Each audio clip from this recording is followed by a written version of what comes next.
everybody knows me. You know, when I walk through the door, everybody's going, "Hey, Shakey's here. Come over and sit at my table.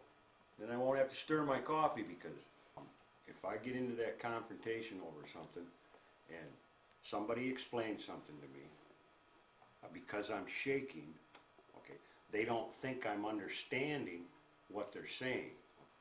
Now, sometimes when I get into a conversation with somebody and they're trying to explain something to me, and I tell them that, okay, I understand what you're saying, I understand what you want, and then right away they come back, well, because my head's shaking and my body's shaking, they don't think that I'm understanding what they're saying. Well, after you go over something 2 or 3 times or 5 times, you know, pretty soon, you know, my body is getting keyed and I'm getting mad because they're not listening to what I have to say to them. You know, I understand what you want, and, you know, so then my head starts shaking, and right away, you know, they're kind of starting to back off a little bit, you know, and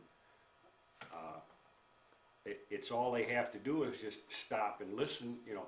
Okay, then you're saying, well, you know, why am I even talking? Because you're not paying attention to what I'm saying. Okay, no means no, and because my head's shaking, okay, that doesn't mean no. It's kind of a, when you're meeting somebody for the first time, I use it to my advantage as a icebreaker to, you know, start a conversation, because everybody notices, you know, that you shake, and then most of the time people are embarrassed to ask, so I just blurt right out with it. Now, I've had the shakes my whole life. When I was younger, I drank a lot. Okay. Alcohol is the only thing that eats adrenaline, and when I was younger and drinking all the time, I never shook as bad. When I stopped drinking totally, that's when the shakes came out, and I had a problem, you know, with trying to hand somebody a bulletin in church, because the papers are just going like this. Even when I go to sleep at night, if I have the wrong kind of pillowcase or sheet, I'll be laying there just about to sleep, and all of a sudden I will hear squeak, squeak, squeak, squeak. Okay, a lot of times if I sleep on one side, I will actually wake myself up, okay, because my hand might be up against the headboard or something, and then all of a sudden it's, you know, I'm banging that wood, and it'll wake me back up. Then I will roll to a different side, and, you know, then I'm all right to go back to sleep again. But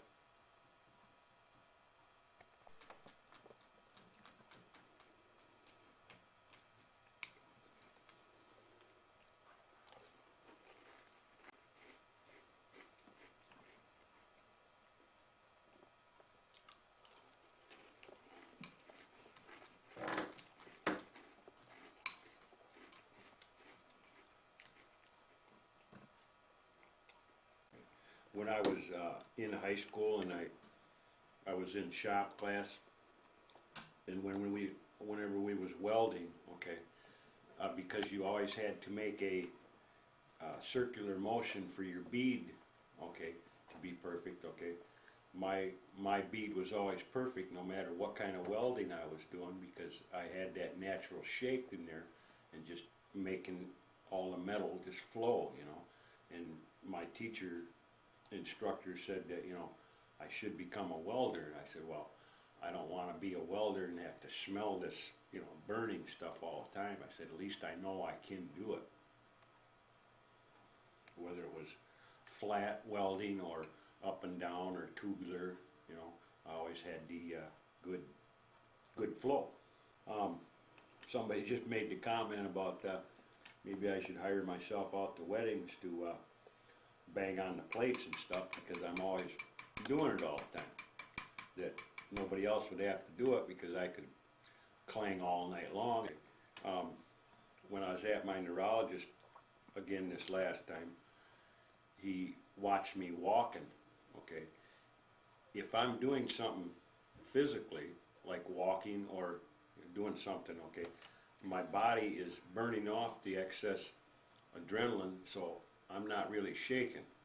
If I'm doing something, you know, like walking or driving the car or, you know, outside raking or something, okay, I'm not shaking because my body is burning up the excess adrenaline.